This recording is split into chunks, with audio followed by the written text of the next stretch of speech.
Bonjour et bienvenue dans ce nouvel épisode de notre podcast sur la voie RH. Aujourd'hui, nous avons le plaisir d'accueillir Aurore Gervais, une chargée de relations entreprises jeunes au sein de la CCI du Mans. Ce métier, souvent méconnu, est la clé dans le domaine de l'alternance et de la formation. Il joue un rôle essentiel pour créer un lien entre les étudiants et les entreprises. En effet, avec l'essor des formations en alternance, il est crucial de pouvoir se tourner vers des experts capables de répondre à toutes nos questions. Notre invitée Aurore va nous faire découvrir ses missions, ses défis, son quotidien et les compétences nécessaires pour réussir dans ce domaine. Que vous soyez étudiant à la recherche d'une alternance ou simplement curieux d'en savoir plus sur ce métier, cet épisode est fait pour vous. Bonjour Aurore, comment allez-vous ? Bonjour, ça va ? Très bien, merci. Alors, pour commencer, est-ce que vous pouvez nous expliquer en quoi consiste votre métier, votre rôle et vos missions ? Oui, alors aujourd'hui, je suis chargée de relations entreprises jeunes au sein du CFA CCI Le Mans sur deux filières, à la fois la filière commerce et la filière santé. J'ai un rôle assez complet qui va du recrutement des futurs apprentis sur les deux filières jusqu'à la prospection et le développement de partenariats avec les entreprises.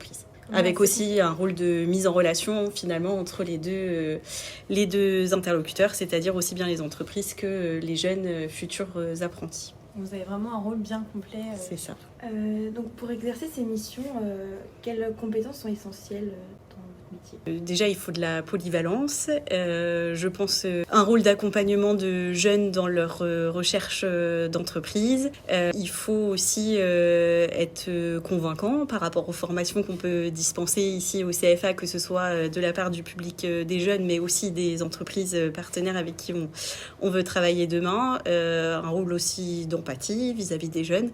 Ça demande plusieurs qualités assez différentes, diverses. Et une journée type ressemble à quoi Alors c'est assez compliqué d'y répondre parce que j'ai pas de journée type, c'est-à-dire que quand j'arrive le matin, même si le matin je me dis j'ai ça et ça à faire, il est possible que je ne fasse pas du tout ce que j'avais prévu le matin parce qu'on est sur un travail où on échange avec de l'humain, donc en fait il y a beaucoup d'imprévus qui se passent chaque jour et finalement une journée type ça n'existe pas. On fait plein de choses à la fois et c'est ce qui est aussi intéressant et enrichissant dans le métier, c'est qu'on a une polyvalence assez importante finalement. Quel type d'imprévu vous pouvez faire face ? Je vais vous donner un exemple tout simple. Vendredi, j'avais des devis à faire pour une formation dans le domaine de la santé. J'ai vendredi matin, je me suis stoppée à chaque fois dans mes devis parce que j'ai un jeune qui est venu me voir pour une poursuite d'études, puis après un autre pour une rupture de contrat parce que ça se passait mal en entreprise, puis un formateur qui est passé me voir pour un autre sujet. Enfin, voilà, finalement, une journée type n'existe pas. Quelles études avez-vous fait pour faire chargé de relations entreprises jeunes ? À la base, j'ai pas forcément fait ces études-là pour être chargée de relations entreprises jeunes. J'en suis venue par la force des choses et par l'expérience, par diverses expériences professionnelles. Moi, j'ai un IUT GEA. Ensuite, j'ai fait une licence à la fac et j'ai un master en gestion d'entreprise, un master en manager gestion PMI à la fac. Est-ce que vous pouvez nous raconter une mauvaise et une bonne expérience que vous avez pu vivre depuis le début de votre carrière ? La bonne expérience, c'est quand les jeunes arrivent à trouver les entreprises et que tous ceux qui étaient en recherche active valident un contrat d'apprentissage. Pour moi, c'est ça l'objectif à la fin de l'année. Et après, les mauvaises expériences, c'est les jeunes en qui on croit et pour qui il y a des ruptures de contrat. Et il faut tout recommencer, réaccompagner dans la recherche, etc. Après, ça fait partie du jeu. C'est des petites déconvenues, on va dire, après les rentrées. Et parmi ces difficultés, comment vous y faites face et quelles difficultés vous avez majoritairement rencontrées ? Après c'est au quotidien, ça fait partie du poste, donc on s'y fait. Après au niveau des différentes difficultés, ça peut être aussi sur certaines formations où c'est plus compliqué pour les jeunes de trouver des alternances, donc après c'est de les accompagner au mieux dans tout ça. Il y a beaucoup de ruptures tout au long de l'année ? Non, pas. Alors oui et non, ça dépend des formations. Moi, je suis pas celle qui ait le plus de ruptures aujourd'hui parce que je suis sur des formations, que ce soit dans la santé ou donc en santé, il y a le DUST préparateur en pharmacie et le BTS opticien lunetier. C'est vrai que c'est des formations déjà assez spécifiques de base. Donc généralement, le projet de formation des jeunes, il est quand même assez bien défini et il y a peu de chances pour qu'il y ait des ruptures, sauf cas assez exceptionnels. Et après, sur les formations, moi dans le commerce, donc j'ai le BTS gestion de la PME, BTS comptabilité et après bachelor et master RH, où c'est pareil, ce sont des profils qui sont assez, des profils assez sérieux, pour lesquels les entreprises sont assez... Elles ne recrutent pas pour des mauvaises raisons, entre guillemets, derrière aussi. Il y a souvent, si on recrute un jeune dans ces domaines-là, c'est parce qu'il y a un vrai besoin en interne. Et ce qui fait que finalement, la rupture, elle est assez... pas des ruptures tous les jours, et loin de là. Enfin, je les compte sur les doigts de la main à l'heure d'aujourd'hui, alors qu'on est mi-décembre et que la rentrée a démarré début septembre. Donc ça reste... Et il y en a aussi pour lesquels il y a des ruptures, mais parce que j'ai eu le cas l'année dernière, par exemple, une jeune en master RH qui, au bout d'un an, l'entreprise lui a proposé un CDI. Donc finalement, la rupture... Après, c'est une rupture plutôt sympa, entre guillemets, positive, exactement, parce que la personne a décidé d'arrêter, mais parce qu'il y avait une embauche à l'issue et que c'était convenu comme ça avec l'entreprise. Concernant votre rôle avec les alternants, quel est le but du premier entretien avec un jeune souhaitant se lancer dans le monde de l'alternance ?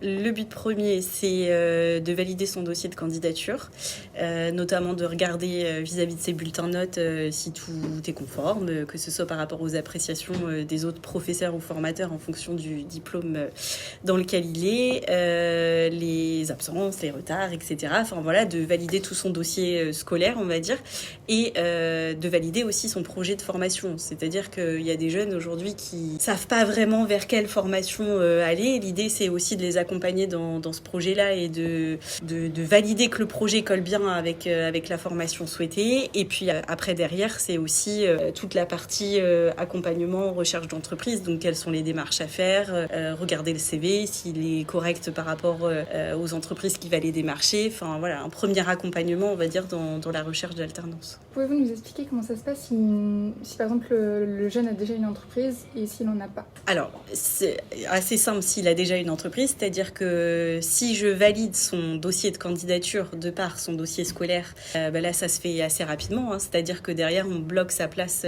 dans la promo et après on monte le contrat d'apprentissage. Voilà, le contrat d'apprentissage qui est après validé de façon tripartite avec l'entreprise, le CFA et puis forcément le jeune aussi. Et s'il n'a pas d'entreprise, dans ces cas-là c'est de l'accompagner dans cette recherche. Quel est votre rôle au cours de l'année une fois que les alternants sont en poste ? Ouais. En fait, ça revient vite, c'est-à-dire que moi, mon rôle, ma plus grosse période d'activité, elle va démarrer en janvier, où je commence déjà maintenant à recevoir quelques candidats. Après, ça reste à la marge sur décembre, mais on commence à recevoir énormément de dossiers de candidature et après, ça s'active sur les mois qui arrivent et ça jusqu'en août, on va dire, par rapport au dossier de candidature. Après, vis-à-vis des entreprises, sur toute la partie développement de partenariat, prospection commerciale, etc., là, ça va commencer février-mars, jusqu'à, pareil, l'été. Une fois que les jeunes, après, ont trouvé un contrat d'apprentissage, que tout est validé et que la rentrée est passée, en fait, pour nous, sur la période de, on va dire, octobre à mi-décembre, c'est une période qui est plus creuse. Donc, les missions, elles vont être de gérer les ruptures quand il y en a, en espérant qu'il n'y en ait pas trop. Et puis, sur la particularité aussi de mon poste, c'est que comme je suis aussi en lien sur la filière santé et qu'il n'y a qu'une formatrice temps plein sur la filière santé et qui ne peut pas faire tous les suivis en entreprise de tout le monde, je l'aide aussi en parallèle et je fais les suivis en entreprise, en pharmacie sur cette période de fin d'année. Et justement, vous parliez de rupture. Si un alternant n'a plus d'entreprise pendant l'année, vous faites comment ? Alors, il y a une interlocutrice au CFA qui s'appelle Fabienne Drone, qui l'accompagne normalement sur tout ce qui va être technique d'entretien, CV, etc. Et moi, je garde le lien avec les entreprises. C'est-à-dire que normalement, mon objectif, c'est forcément qu'ils retrouvent rapidement une entreprise derrière. Donc, ça va être de communiquer régulièrement des offres à l'apprenant, sachant qu'après il y a des périodes plus ou moins optimale, on va dire, dans la nouvelle recherche d'entreprise, c'est que là, sur fin d'année, c'est clairement assez compliqué pour un jeune de trouver une nouvelle alternance, dans le sens où la plupart des entreprises ont déjà recruté et que là, ils sont plus dans la clôture des comptes plutôt que dans la vision 2025 sur les recrutements. Donc, c'est vrai que des jeunes qui font des ruptures là, maintenant, on va dire novembre, décembre, janvier, ça reste assez compliqué pour retrouver une alternance derrière. Après, ils ont un maintien de formation qui dure 6 mois, donc normalement, ils ont quand même largement le temps pour retrouver une alternance derrière. Mais c'est sûr qu'il y a des périodes plus complexes que d'autres sur l'année. Ok, à la fin du cursus de formation, est-ce que vous aidez les jeunes diplômés à trouver un poste en CDI, CDD? Alors, aider, c'est un bien grand mot. La réponse, c'est non. Après, on peut avoir des entreprises c'est de temps en temps, on a des entreprises qui nous appellent en disant, bah voilà, je cherche par exemple un comptable à temps plein en CDI dans l'entreprise. J'ai des difficultés pour trouver. Est-ce que vous pouvez diffuser l'annonce auprès de vos apprenants sortants? Donc ça, on le fait. C'est surtout, moi je communique après au formateur référent de la promo qui généralement a souvent des contacts avec les jeunes par la suite et donc qui après rediffuse auprès de ceux dont il sait qui sont en recherche active sur le marché. Mais ça s'arrête là. Après, le rôle, il est assez limité finalement dans la recherche d'emploi par la suite. Après, l'apprentissage est aussi fait pour ça, dans le sens où vous avez acquis une expérience, beaucoup sont aussi embauchés derrière. Enfin, voilà, on reste dans les mêmes entreprises. C'est ça, souvent. exactement. Et quel conseil donneriez-vous aux alternants pour trouver une entreprise ? D'être actif dans ses recherches, d'être proactif aussi, de pas laisser les choses venir, de relancer régulièrement. Et puis la recherche d'alternance, c'est pas, alors ça dépend encore une fois des formations, mais des fois il faut envoyer une centaine de CV pour pouvoir valider une alternance derrière. Donc il faut être tenace et pas se décourager dès la première déconvenue. Et oui, ça demande de l'organisation dans ses recherches, ça demande du sérieux, ça demande d'être proactif. Enfin, voilà, il y a plein de choses. Mais après, c'est bien, ça fait une belle expérience. Et pour vous, il faut commencer quand les envois de candidature? Après, ça dépend un peu des formations, mais idéalement, février, c'est bien. Début février, de commencer gentiment. Et après, de toute façon, pour nous, la plus grosse période de recrutement d'entreprise, ça va être mars, avril, mai, juin, juillet, août. Ouais. Après, de plus en plus, les entreprises s'y prennent tardivement. Là, cette année, j'ai encore des entreprises qui m'ont appelé au mois de septembre, alors que les rentrées étaient déjà passées. Donc, c'est vrai que, voilà, finalement, je pense à partir de février, mais il n'y a pas une année type. Enfin, c'est vrai que ça change, et puis aussi en fonction des aides de l'État. Là, cette année, comme vous le savez, les gouvernements ont été remaniés. Donc, en fait, là, le décret sur les aides des 6 000 € s'arrête au 31 décembre. Donc, on ne sait pas du tout si va y avoir à nouveau de nouvelles aides à partir de 2025. Alors après, à voir. Mais pour l'instant, c'est pareil. Je pense que là, pour l'année qui va venir et la rentrée, en tous les cas, sur janvier, là, les entreprises, clairement, à mon sens, elles vont attendre de savoir ce que ça va donner par rapport aux aides 2025. Ça joue beaucoup, du coup, les aides. Oui. C'est 6 000 €, donc forcément, 6 000 €, ça prend une bonne partie de votre salaire. Et donc forcément, oui. Après, il y a aujourd'hui, au niveau des PME, c'est clair que si demain les aides ne sont pas renouvelées, il y aura beaucoup de PME qui, depuis ces dernières années, ont recruté des apprentis qui ne recruteront plus, ou des entreprises qui prenaient auparavant 2 ou 3 alternants qui en prendront peut-être plus qu'un à l'avenir. Et vous étiez en train de dire, du coup, 2025, ça va être plus compliqué. Si un jeune, je sais pas, la fin août 2025, même septembre, il trouve pas d'entreprise, il a jusqu'à quand pour... Alors, il y a une deadline qui est, vous avez la rentrée à telle date, et le jeune peut intégrer la formation jusqu'à 3 mois après la date de la rentrée. Donc, ça laisse le temps de trouver une alternance aussi, si toutefois en septembre, vous n'aviez pas d'apprentissage de validé. Ça a été le cas dans votre promo, des jeunes qui sont arrivés au mois d'octobre. Moi, j'ai intégré une BTS là, tout début septembre, sur le fil le 2 septembre, alors que la rentrée de BTS était je l'ai intégré le 2 décembre, alors que la rentrée était le 2 septembre. Donc, c'était vraiment sur le fil. Okay.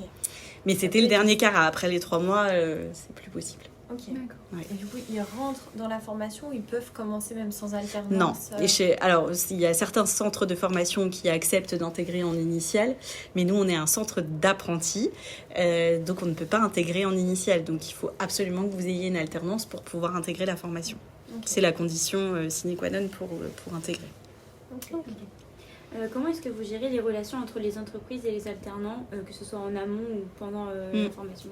Alors l'idée c'est de développer constamment le partenariat. Il y a deux choses, il y a les entreprises qui sont déjà fidèles et qui recrutent déjà des apprentis qui on recontacte dès souvent février-mars pour savoir si justement l'apprenti sortant va être remplacé ou pas par un nouvel alternant, s'ils vont avoir des besoins. Donc ça, c'est dans le vivier de nos entreprises partenaires. Et l'objectif, c'est aussi, à côté de ça, de développer d'autres partenariats avec des entreprises avec qui on ne travaillerait pas aujourd'hui ou avec qui on a travaillé il y a quelques années et qui n'avaient pas forcément repris d'apprentis depuis. C'est du développement commercial, hein, c'est-à-dire que je fais aussi bien de la prospection téléphonique que terrain, que les réseaux tels que LinkedIn.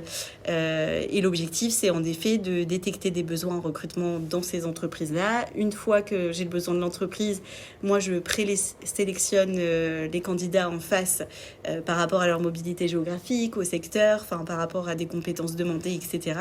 Et après, j'envoie les CV à l'entreprise. Par contre, après, une shortlist, hein, pas non plus 50 CV, généralement entre 4 et 6 CV de candidats. Et après, c'est l'entreprise qui fait sa propre sélection derrière.